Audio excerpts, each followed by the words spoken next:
¿Qué tal, amigos? ¿Cómo andan? Espero que todo bien donde quiera, desde donde nos estén viendo. Y bueno, continuamos con las sesiones de Demonium Chain desde los Badgers que estamos creando este contenido donde buscamos aportarles valor y que entiendan todo el mecanismo del protocolo Demonium Chain. Y bueno, como se habrán dado cuenta, traemos refuerzos el día de hoy. No podría ser diferente, ya que desde mi punto de vista vamos a hablar de Doc y me parece que esta es la estrella de Demonium Chain. Por lo menos es para mí es, en mi gusto particular, Doc, el stablecoin de este Demonium Chain, que por su mecanismo está respaldado en Bitcoin, me parece que es la estrella de este protocolo.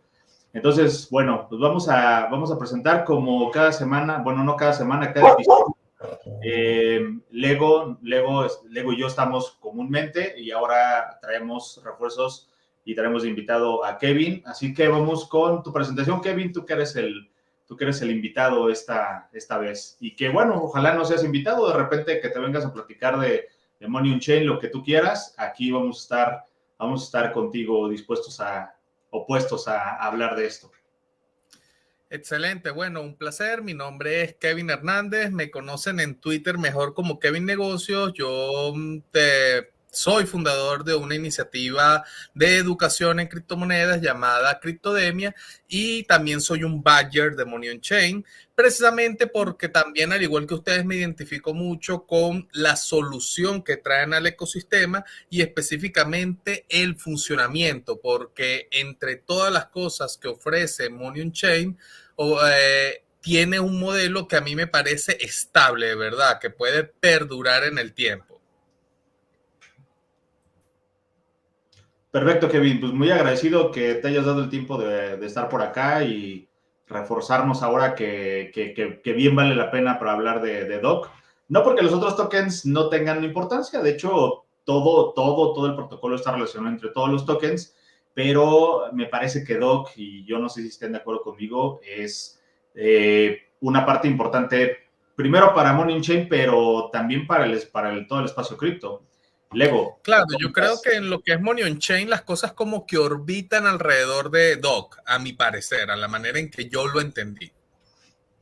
Sí, es que Money on Chain precisamente es un protocolo descentralizado para emitir un stablecoin, ¿no? Después, por ejemplo, en el caso de Bipro, es lo que se necesita de respaldo, es el Bitcoin que se necesita de respaldo para emitir una stablecoin robusta, ¿no?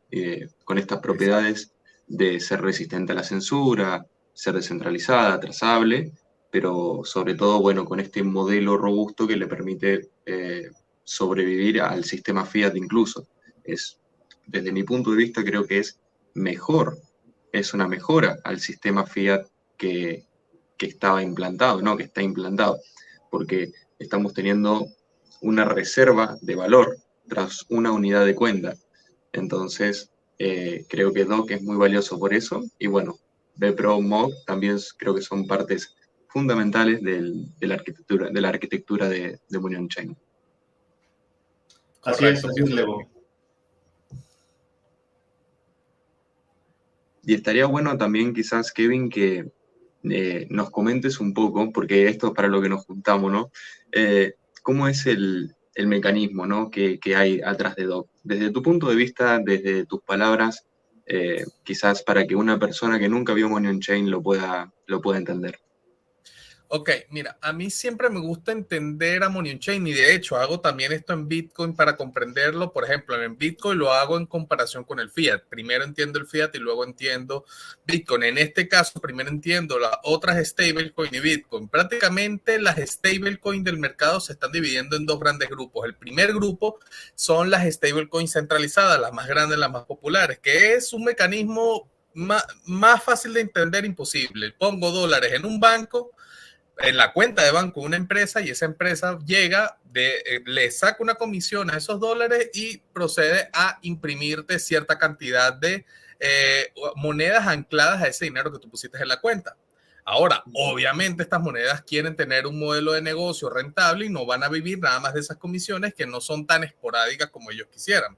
Entonces, ¿qué es lo que hacen? Bueno, ponen ese dinero en títulos muy líquidos de valor que le generen rendimientos y de cierta manera eso mantiene estable la moneda. Ahora, ¿cuáles son estos títulos? Bueno, bonos del tesoro, papeles comerciales, oro, algo de Bitcoin, etcétera, etcétera, etcétera. Ahora, las descentralizadas, o como algunas personas las quieren llamar descentralizadas, y ya van a ver que no son tan descentralizadas como aparentan, tienen el detalle que funciona más como un protocolo de préstamo, donde yo, por ejemplo, quiero tener $100 de ese stablecoin, yo tengo que agarrar y poner un colateral del doble de esos $100, o sea, $200 en alguna criptomoneda. Entonces se cierra el trato, yo pagaría unos intereses, devolvería el dinero en el tiempo en que está estipulado según el protocolo, esas cosas varían, pero la dinámica es la misma. Yo tengo un préstamo sobrecolateralizado en una stablecoin. Ahora está DOC. DOC funciona distinto porque no es un protocolo de préstamo, funciona de forma descentralizada, pero tiene de alguna manera una ecuación de equilibrio. Por un lado, tenemos DOC, que es la stablecoin, que lo que busca es proteger el valor de las personas que tienen Bitcoin, pero sienten que en algún punto Bitcoin quiere bajar y quieren resguardar la mayor cantidad de valor posible, poder de compra. Por otro lado, tiene BIPRO, que es para la persona que tiene una expectativa al alza de Bitcoin a largo plazo y desea tener de alguna manera un ingreso adicional en la subida, pero sin asumir un riesgo muy grande, porque lo que sucede con la mayoría de las veces estos productos apalancados en el mercado, que son 10x, 20x, que es literalmente 10 veces, 20 veces el valor, es que el riesgo de liquidación es muy alto. En el caso de Bipro, el apalancamiento es muy pequeño, pero lo suficientemente grande para que haya incentivos de meterse a este apalancamiento. En este caso es un 5%. Este apalancamiento puede variar un poco en el protocolo, pero realmente nunca llega a ser excesivo. Siempre son montos bastante conservadores, por así decirlo. Entonces tenemos eso. Pero, ¿cuál es el problema? Ahora tenemos que ver los problemas de las otras stablecoins para entender por qué DOC es importante en su propuesta. Y ojo, estos problemas no son porque todos los proyectos tienen de alguna manera alguna debilidad. No quiere decir que no sean buenos estos proyectos, simplemente que la debilidad de ellos toma esa forma y por eso hay que estar de alguna manera pendiente. Vamos a irnos primero con las stablecoins centralizadas. Como ya dije, realmente no es tan en efectivo o en dólares en bancos todo ese respaldo. Ellos utilizan distintos tipos de instrumentos. Actualmente el instrumento favorito para estos respaldos es bonos del Tesoro del Gobierno de los Estados Unidos. Y si has visto noticias, sabes que en los últimos meses incluso hubo una ligera crisis porque de Estados Unidos no aumentar el techo de deuda no podía cubrir los intereses de la deuda que ya tenía. Entonces tuvieron que emitir deuda para poder pagar la deuda que ya tenía. Y considerando que la mayoría de estas stablecoins están respaldadas por bonos del Tesoro estadounidense, en un caso de impago por parte de ellos que ya no se ve como algo imposible, incluso las agencias que se encargan de calificar estos instrumentos le bajaron un poquito la nota.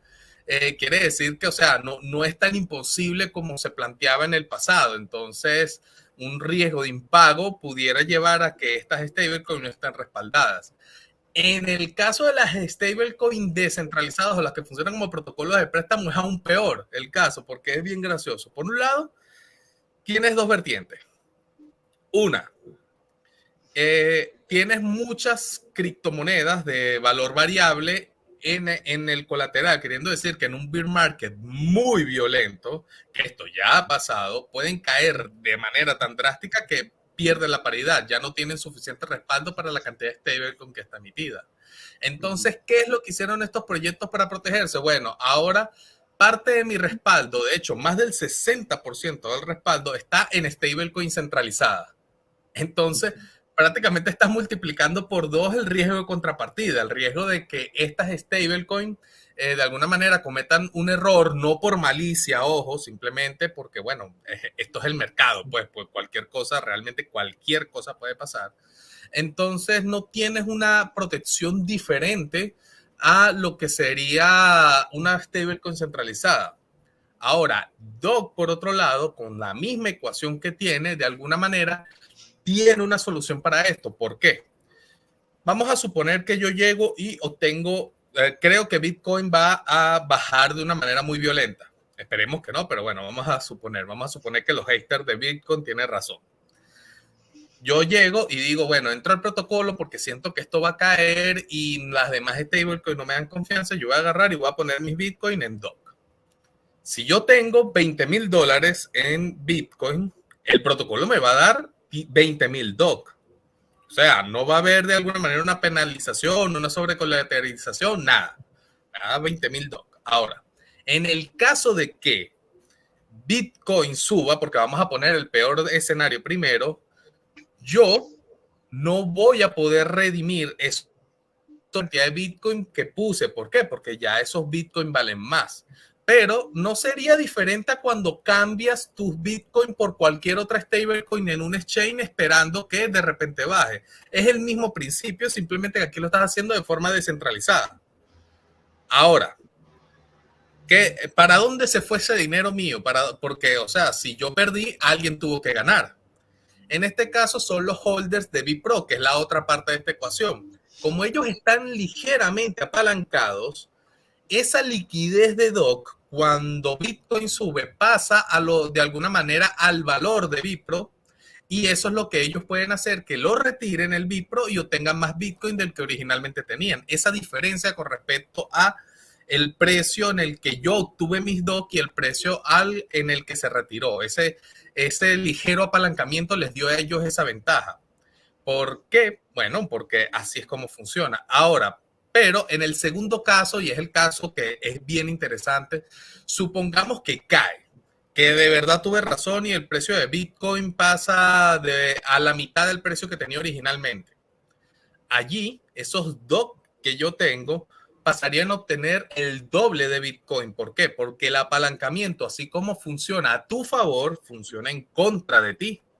Entonces, si los precios empiezan a bajar, ese 5% va a ir, o ese ligero apalancamiento, porque no siempre va a ser 5%, va a ir a los holders de Doc para que ellos puedan redimir esos Bitcoin, puedan obtener los Bitcoin a cambio de Doc por el precio que es, sin en ningún momento romper ese colateral, esa protección que tienen los Doc. De hecho, actualmente la protección es tan brutal y hay tantos Bipro proviendo liquidez o hay tantos Bitcoin en el protocolo que por cada Doc que hay en el ecosistema hay $19 en Bitcoin dentro del sistema protegiéndolo. O sea, la caída tendría que ser muy violenta para afectar eso, pero también, y esto es una pregunta que me hicieron una vez en un space,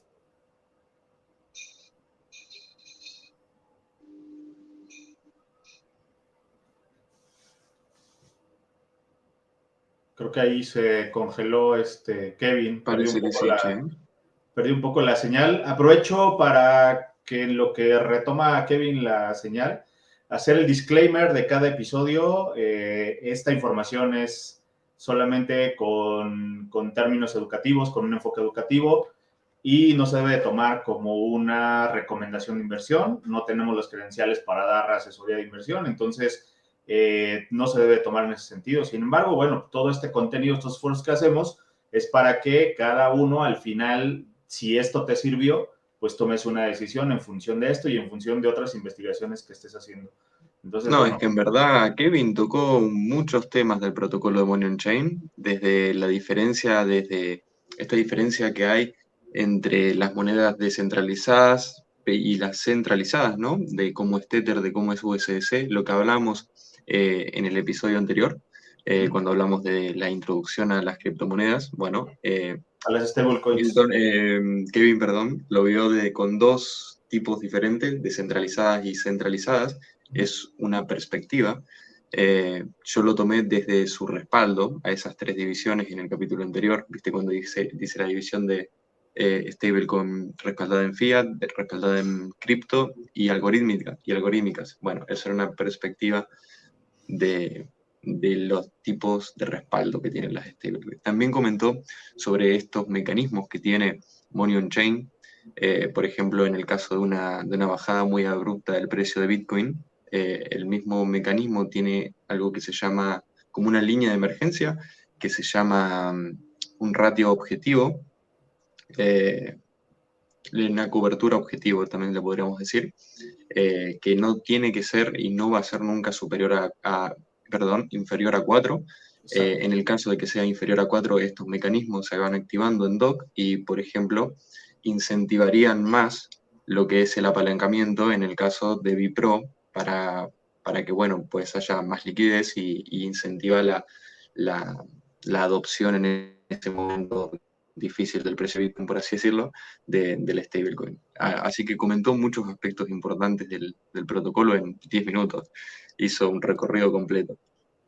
Así es, a mí lo que me gusta y lo que me impresiona es cómo primero mínimo debe de ser 4-1 esa colateralización, pero estamos hablando de cuando no hay demasiada liquidez en Bipro, pero cuando hay una demasiada liquidez en Bipro, esto va ajustándose en función de esa liquidez y como dijo Kevin al final, antes de que perdiera la conexión, estamos en 21-1.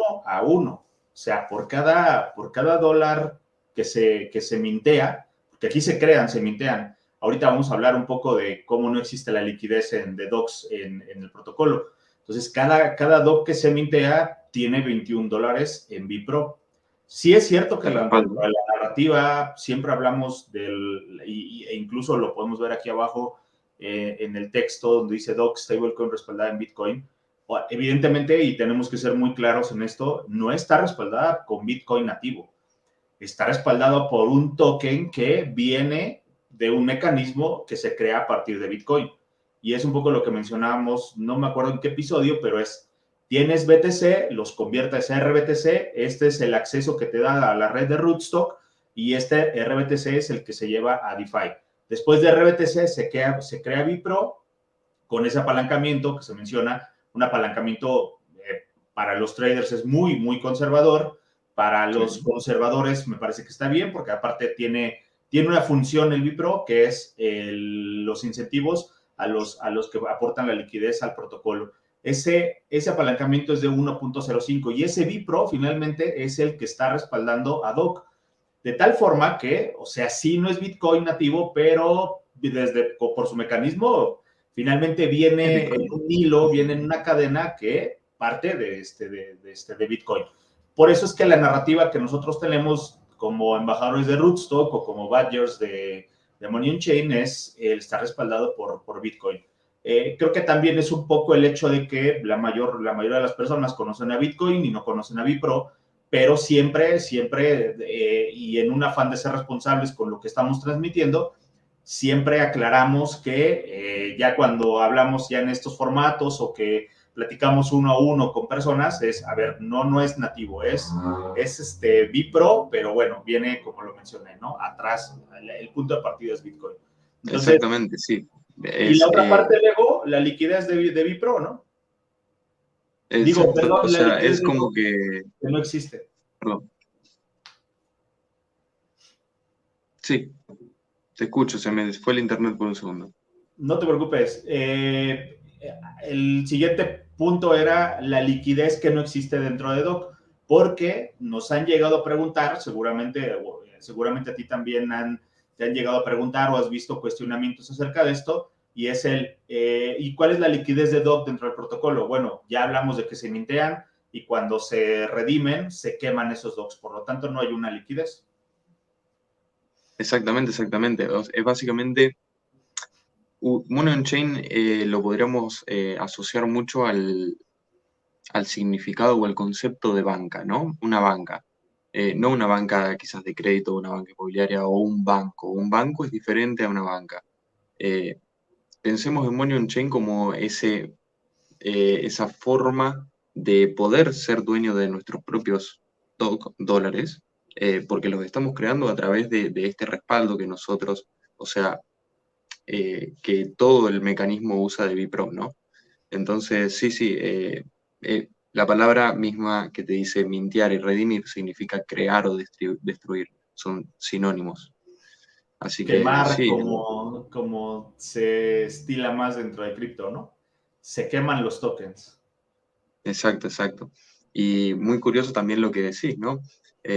Cuando hay mucha cantidad de Bipro dentro del sistema, dentro del mecanismo de Money on Chain, eh, eso quiere decir que también crea una economía en la que se va expandiendo o contrayendo según la oferta y la demanda del propio mercado. Entonces, cuando existe mucha cantidad de Bipro respaldando ese sistema, entonces vamos a tener la posibilidad de crear más DOC y que ese DOC, esas unidades de cuenta, entren dentro del sistema. Así que también es muy interesante, muy curioso y muy bueno el sistema que utiliza Money on Chain en ese sentido. Sí, y retomando algo de lo que decía Kevin, que con los problemas, y lo tocamos también en el episodio de las stablecoins, ¿por qué creemos en DOC, no? Nosotros, ¿por qué creemos en DOC? Bueno, una prueba contundente es que el problema del Silicon Valley Bank y que USDC tenía un respaldo y que perdió el PEG contra el dólar, bueno, DOC nunca ha perdido el PEG.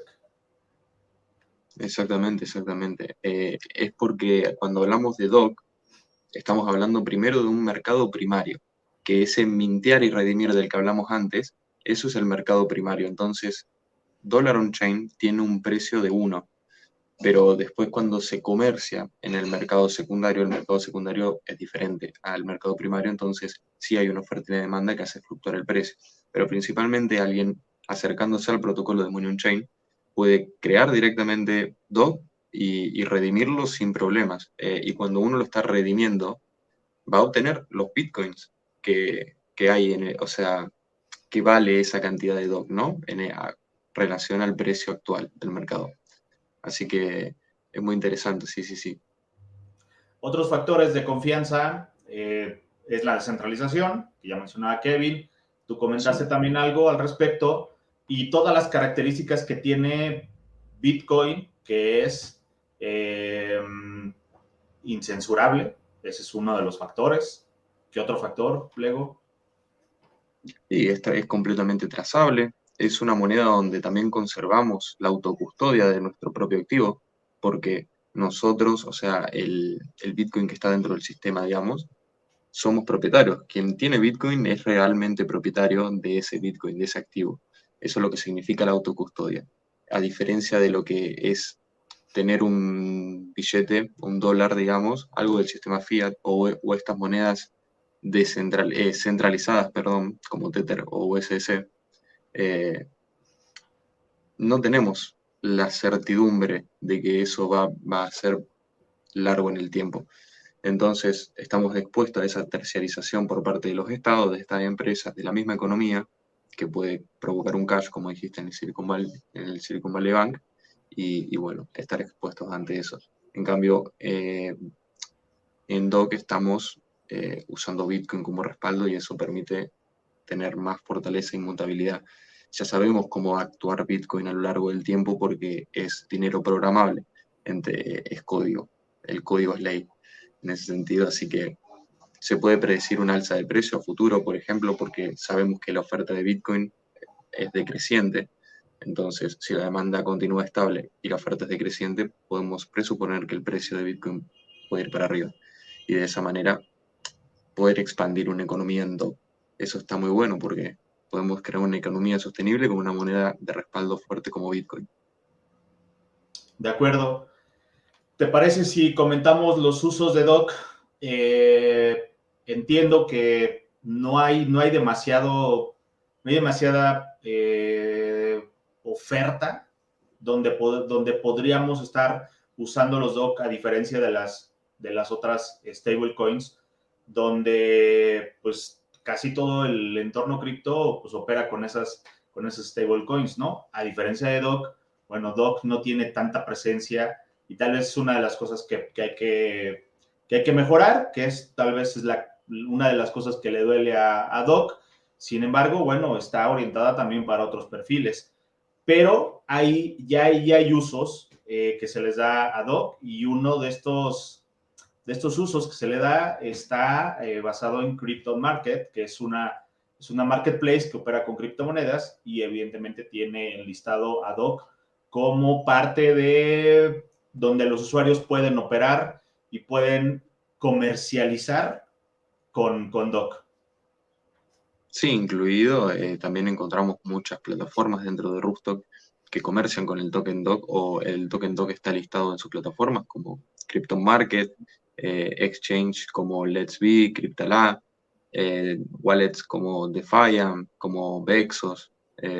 Así que o sea, se están construyendo esos lugarcitos donde DOC puede prosperar, pero a diferencia de estas monedas centralizadas como USDC o USDT, son empresas las que están atrás de estas monedas y su forma de atacar el mercado quizás es más agresiva. Creo que DOC tiene una estrategia más robusta, pero lenta en la adopción, porque hay, podríamos decir, stablecoins que son más prácticas de usar en el día a día, pero cuando uno cambia su enfoque y busca más seguridad que practicidad, entonces quizás DOC es una muy buena alternativa para ahorrar y tener una stablecoin a mano para comerciar. Cuando lo que se quiere priorizar es la seguridad en vez de, o por ejemplo, el respaldo. Muy interesante, quizás a largo Exacto. plazo. Exacto, siempre que tengo la oportunidad menciono esa parte donde sí es cierto que es un poco más complicado llegar a obtener DOC, pero si priorizas la seguridad, o sea, el hecho de que tú operes todos los días con dólares, bueno, tal vez DOC no sea la solución, pero si tu perfil es un poco más de quiero almacenar mi dinero, mi riqueza a través de dólares, y ya entendiste que el dólar fiat no es la solución, que las stablecoins respaldadas en dinero fiat son la mitad de la solución y entendiste que debes de buscar otra alternativa más segura, bueno, pues me parece que vale la pena. O sea, tal vez haya más pasos a seguir, tiene una curva de aprendizaje un poco más compleja, pero esa seguridad bien vale la pena que te acerques a alguien que te ayude o que le inviertas más horas en documentación, en aprendizaje, y que al final, pues todo ese aprendizaje pues, te va a llevar a tener una certeza o una certidumbre en ese sentido. Quiero regresarme un poco a lo de Krypton Market porque me parece súper interesante, porque este es uno de los casos de uso que tiene DOC que se pueden incluso replicar en muchos marketplaces como el de Krypton Market, y que todas estas empresas de tienda en línea que puedan integrar dólares digitales, bueno, me parece que DOC podría ser una gran alternativa. Krypton Market es un marketplace donde entre tantos servicios que tiene un servicio que de lo más atractivo que es, tú puedes pedir a partir de Mercado Libre productos y pagarlos con DOC, pagarlos con esta stablecoin. Entonces, me parece un gran caso de uso porque ese es de lo que más se mueve durante todos los días, ¿no? Entonces, me parece interesante lo que sucede y que, como te digo, se puede replicar en un montón de tecnología de este tipo. Sí, Krypton Market, concuerdo con lo que decís, es una aplicación exitosa de lo que es DOC, en cómo puede funcionar en el día a día, ¿no? Es básicamente, diría que mejor que utilizar una tarjeta de crédito o realizar una transferencia bancaria. Las comisiones son mucho más baratas, así que lo puedo comparar con eso, pues, se podría utilizar una moneda más robusta, una unidad de cuenta más robusta. Y sí, como eso es un solo caso de uso, porque como hablamos en el otro video, en el episodio anterior, existen muchísimos casos de uso para lo que son las stablecoins. Se podrían tomar préstamos, se podría ahorrar en eso, intercambio de bienes o servicios, remesas. Hay muchísimas aplicaciones para una unidad de cuenta y DOC tiene el potencial. Creo que está incluso parada como una alternativa a futuro ante la inminente salida de las CBDCs. Entonces, por un lado tenemos las CBDCs con un control absoluto sobre nuestros movimientos económicos, financieros y bancarios, y por el otro lado tenemos una salida que, si bien es trazable, porque se puede trazar porque utiliza la tecnología blockchain, es más libre o sea, es más libre a la hora de utilizarlo, más práctico, es descentralizado, somos dueños de ese activo, tenemos la propiedad de ese activo. No es un dinero oxidable como lo pueden ser algunas CBDCs.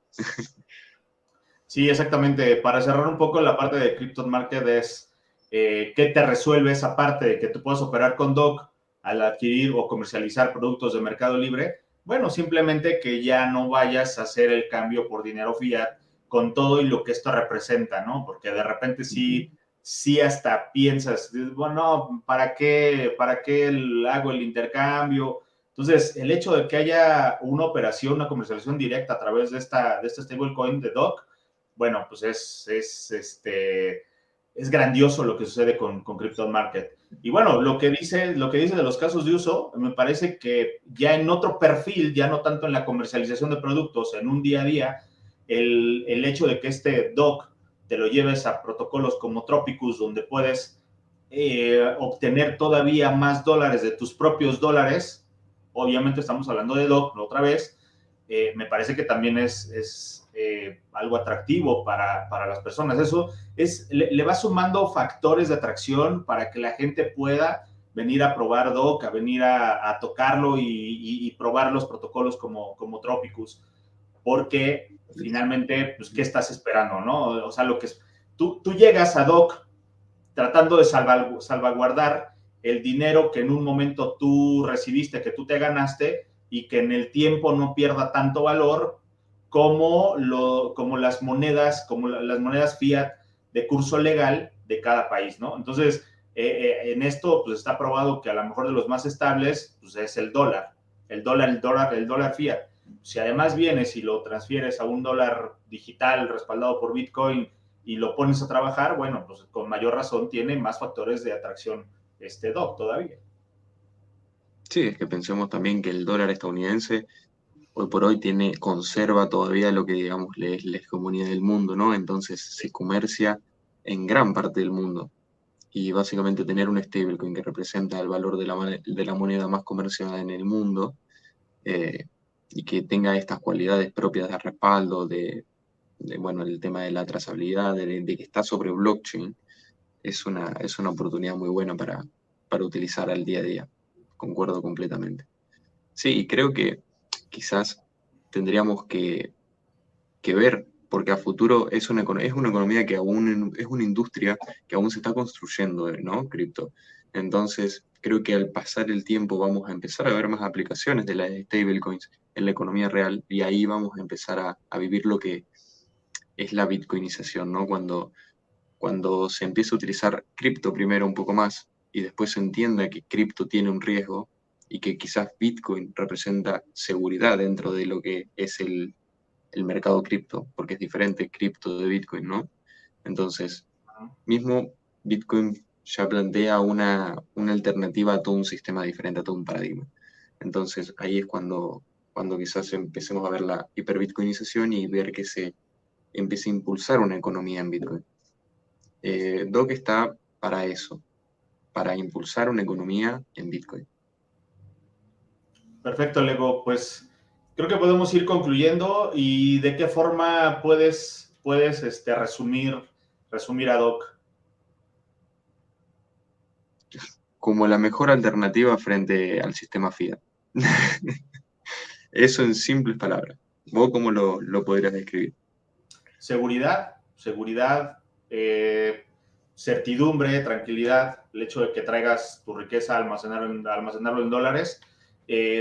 Hay muchas personas que les gusta comprar dólares, que les gusta guardar esa riqueza en dólares. Entonces, me parece que ese perfil es el ideal para venir a conocer a Doc. Ese lo podríamos resumir así, de esa forma. Entonces, pues no sé si haya algo, Lego, antes de despedirnos que no hayamos comentado.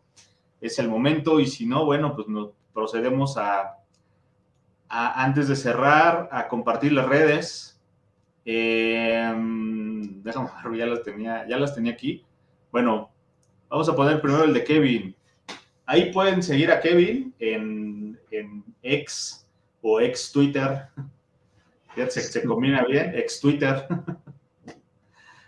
Ahí pueden seguir a Kevin.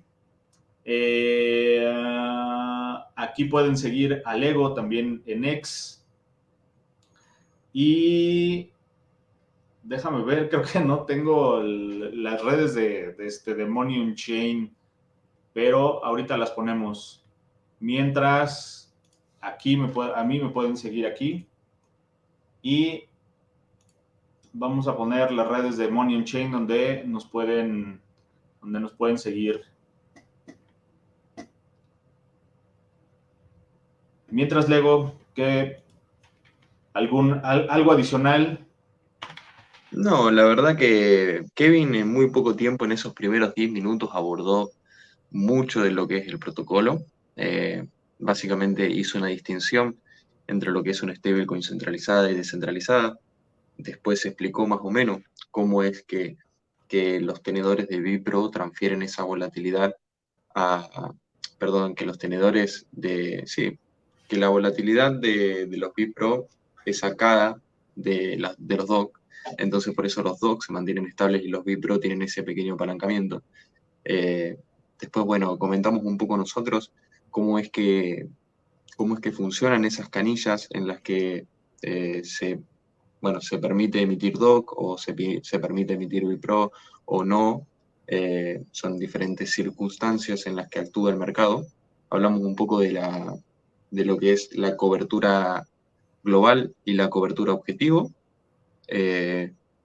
Así que creo que dijimos la gran mayoría de cómo funciona DOC.